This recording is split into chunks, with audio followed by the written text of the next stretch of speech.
लखनऊ की एक सर्द रात। सड़कों पर सन्नाटा पसरा था और एक बुजुर्ग फुटपाथ पर चादर ओढ़े पड़ा था।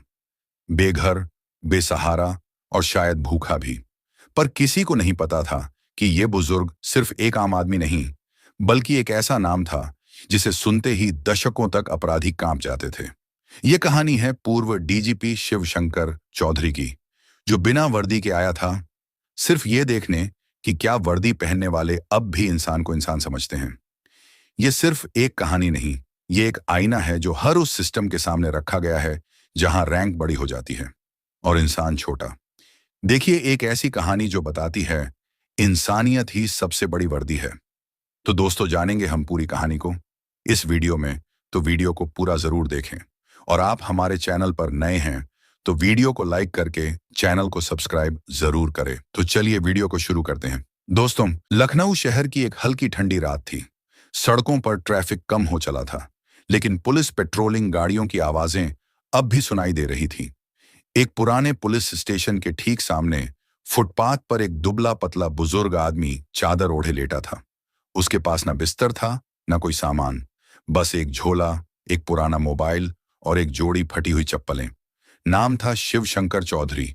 उम्र लगभग 75 साल। झुर्रियों से भरा चेहरा, लेकिन आंखों में आज भी वही तेज जो किसी जमाने में पूरे महकमे को सीधा कर दिया करता था। लेकिन आज वह चुप था, थका हुआ, शायद बीमार या शायद कुछ सोच रहा था। थोड़ी देर में एक पुलिस जीप वहां से गुजरी। उसमें से एक हेड कांस्टेबल उतरा। नाम था मनोज तिवारी। वो बोला, ओए उठो बाबा, यह होटल नहीं है, समझे? चल कहीं और जाकर सो। शिवशंकर ने धीरे से चादर हटाई, आंखें खोली और बैठ गए। उन्होंने कुछ नहीं कहा, बस शांति से मनोज की ओर देखा। मनोज झल्लाया, क्या देख रहा है? बहरा है क्या? चल उठ, वरना लॉकअप में डाल दूंगा। वही चैन से सोना। पास ही दो सिपाही और खड़े थे। वो हंसने लगे। लगता है कोई पगला बाबा है। बड़े आराम से पड़ा था साहब के सामने। शिवशंकर कुछ नहीं बोले।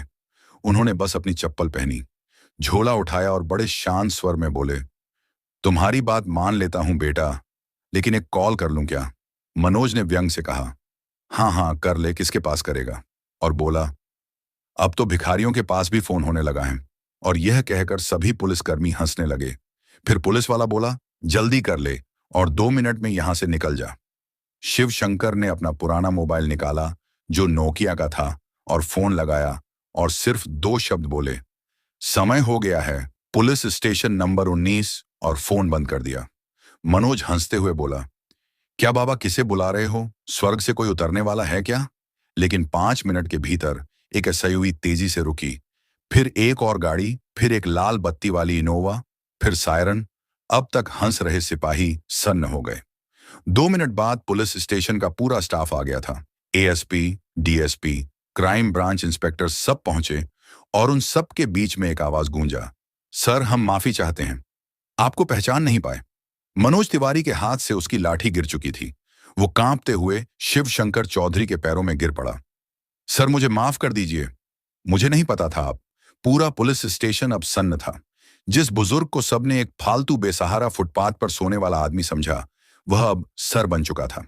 शिवशंकर चौधरी, पूर्व डीजीपी बिहार पुलिस, वो नाम जिसे सुनकर दशकों तक अपराधी भी थर-थर कांपते थे। अब वही आदमी थाने के बाहर बैठा था, चप्पलों में झोले के साथ, और जिन पुलिस वालों ने कुछ मिनट पहले तक उसे अपमानित किया, वह अब घुटनों के बल उसके सामने थे। डीएसपी राजीव कुमार सबसे पहले आगे आए। सर, हमने आपको पहचाना नहीं। इतनी साधारण वेशभूषा में यह हमारी चूक थी, हमारी सोच की गलती थी। शिवशंकर ने उसकी आंखों में देखा, फिर धीरे से बोले, यही तो मैं देखना चाहता था। एसपी आरती सिंह ने झुककर कहा, सर, क्या हम जान सकते हैं आपने यह सब क्यों किया? शिवशंकर मुस्कुराए। उनकी मुस्कान में गुस्सा नहीं था, सिर्फ एक सवाल था, क्या हमने इंसान को इंसान समझना बंद कर दिया है? फ्लैशबैक शुरू होता है। अब वापस वर्तमान में। शिवशंकर बोले, मैं कोई तमाशा देखने नहीं आया था। मैं सिर्फ यह देखना चाहता था, क्या वर्दी पहनने वाला हर पुलिस वाला अब भी वही मूल मूल्य लेकर चल रहा है? क्या अब सिर्फ पद देखकर सलाम किया जाता है? उनकी आवाज धीमी थी, लेकिन उसमें पत्थर काटने की ताकत थी।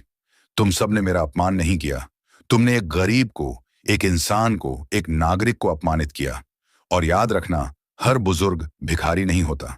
कुछ ऐसे होते हैं जो तुम्हारे पूरे विभाग को उठाकर खड़ा कर सकते हैं। मनोज अब भी घुटनों पर था।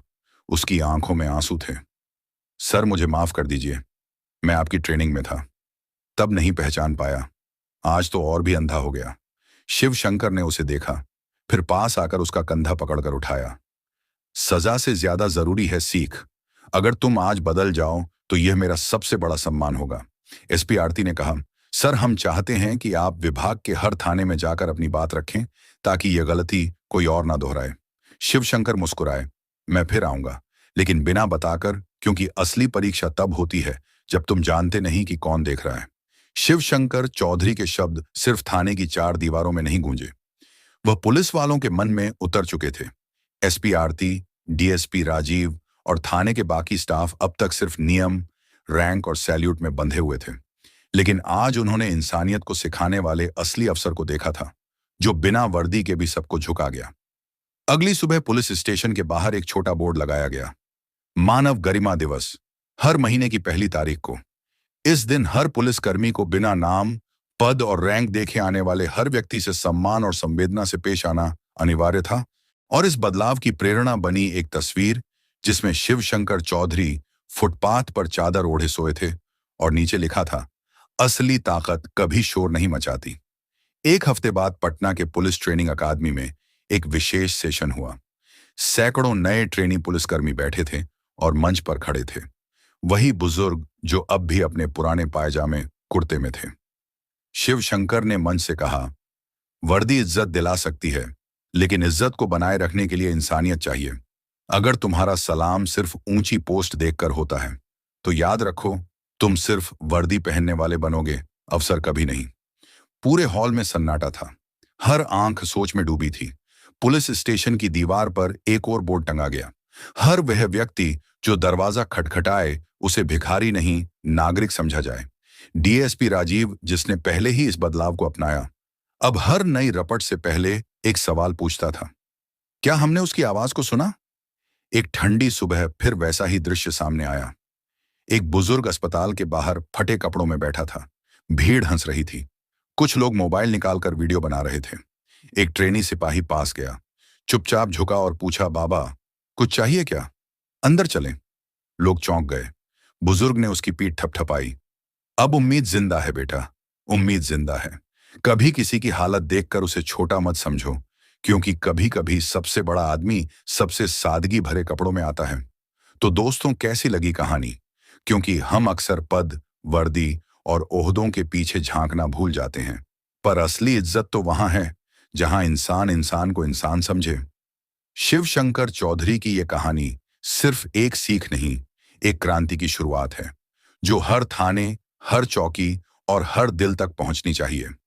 क्योंकि वर्दी का मतलब सिर्फ डर नहीं होता, उसमें भरोसा, संवेदना और सम्मान भी होना चाहिए। अगर आपको यह कहानी दिल को छू गई हो तो इसे उन तक जरूर पहुंचाएं जो वर्दी में हैं या बनने वाले हैं। अगर आपको कहानी पसंद आई हो तो वीडियो को एक लाइक करके चैनल को सब्सक्राइब जरूर कर दें और कमेंट में भारत माता की जय जरूर लिखें। तो दोस्तों, इसी के साथ हम आपसे विदा लेते हैं और मिलते हैं एक और दिल छू लेने वाली कहानी के साथ। तब तक के लिए जय हिंद, जय भारत।